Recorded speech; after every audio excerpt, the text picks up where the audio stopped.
उत्तराखंड सरकार में यह क्या हो रहा है? कहीं घोटालों की पोल खुल रही है, कहीं परीक्षाएं बाधित हो रही है, पेपर बिक रहे हैं, तो आज एक नया मामला संज्ञान में आया है। यहाँ देखिए, संस्कृति एवं पर्यटन मंत्री सतपाल महाराज संस्कृति विभाग के कर्मचारियों पर भड़क उठे। आगे क्या होता है, आगे देखते रहिए।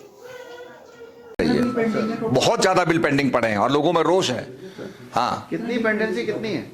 पेंडेंसी हमने तो मार्च तक जो है, जो सही है और के अनुसार मार्च तक। बात सही गलत नहीं, अगर गलत को अलग सही कराने की जिम्मेदारी भी तो विभाग की है ना। विभाग के साथ तो कहाँ विभाग सुन रहा है? वही तो पूछ रहा हूँ, कितने पेंडिंग है आपके? पेंडिंग तो मैंने अप्रैल तक किए हैं। अप्रैल के बाद जो जितने भी मैं आप फिर उसकी जांच करूँ, उसके बाद पता लगा कितनी है। मार्च तक 2022 तक सर लगभग जिनके ऊपर सही है उनके हमने काम करना। यहाँ का काम किसी और को 2022 तक, तब मार्च तक था। 2022 मार्च के बाद का पेंडिंग नहीं हुआ है। बताइए कितना पड़ा हुआ है लैब? सर का आदेश हुआ था तो राणा जी को डिप्यूट कर दिया उसके लिए, बिलों के लिए। 2000 कर तो दिया नहीं, 2022 से मार्च से पेंडिंग पड़ा है।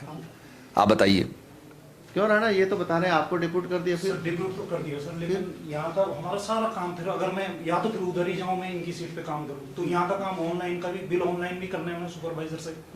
और सर तो पूरे टाइम बांट लो ना, सब 2-3 मेंटेन करना घंटे है, वहाँ देख लो, 2-3 घंटे यहाँ देख लो, ऐसा कर लो। इसमें आदमी बढ़वाइए आप किसी तरीके से। हाँ, कोई लाइए यहाँ पर। हाँ, बताओ मुझे क्या बेहतर ऑप्शन क्या हो सकता है? सर ठीक है। या तो कर्मचारी हो सर, या फिर इस सीट पे सुपरवाइजर पे भी कोई आ जाए तो मैं इन्हीं के साथ बैठता हूँ, दोनों वहाँ से करते सर मेरा तो जो है 5 घंटे में मूल विभाग का मेरा तब से जो है 12 साल नहीं योजना को देख रहा हूँ विभागों के। तो भैया आपने कभी तो हमारे पास आई नहीं कि मैं यहाँ रहना नहीं चाहता, मुझे भारत खंडे भेजो। आपने कभी बोला? आप भी बताओ, आपने बोला?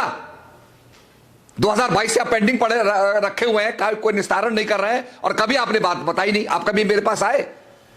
आप कभी मेरे पास आए? विभाग में दे रहा। अरे विभाग में दे रहे हो आप, हमसे भी तो बात करनी चाहिए थी। हमारे स्टाफ से आप बात करते कि भाई मंत्री जी के कार्य में डालो। फिर आपको बताना नहीं। अच्छा, इसका नतीजा क्या होता है कि वो सब लोग जो हैं मेरे खिलाफ पुतले फूंकते हैं। माहौल खराब कर। फिर आप देखो क्या नाम है आपका? संस्कृति विभाग में हजारों लोक कलाकार पंजीकृत हैं। पिछले 2 वर्षों से विभाग इन कलाकारों के कार्यक्रम का भुगतान नहीं कर पा रहा है। हालात यूं है कि मात्र 800 रुपये प्रति सांस्कृतिक कार्यक्रम, यानी एक कलाकार का मानदेय प्रति कार्यक्रम 800 रुपये है।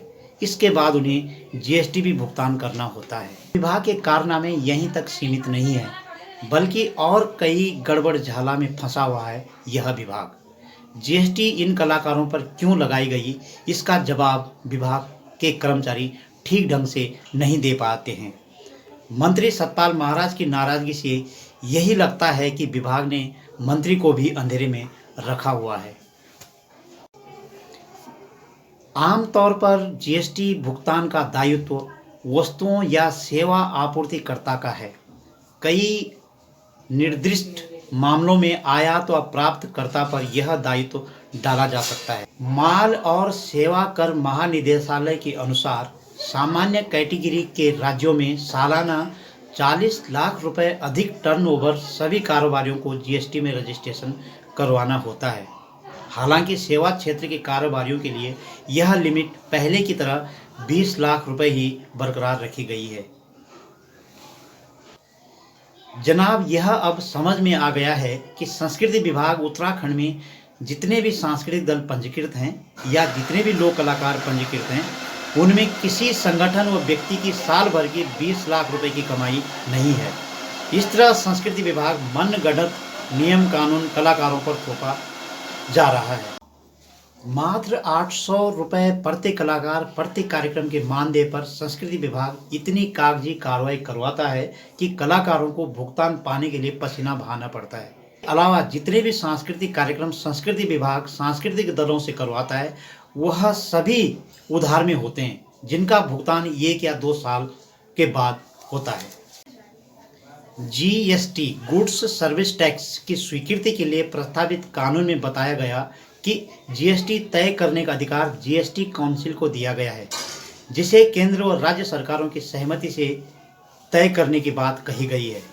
संस्कृति विभाग ने विभागीय मंत्री को विश्वास में न लेकर मनमाने कानून नियम रहे हैं। इस तरह आगे मंत्री का गुस्सा लाजमी है।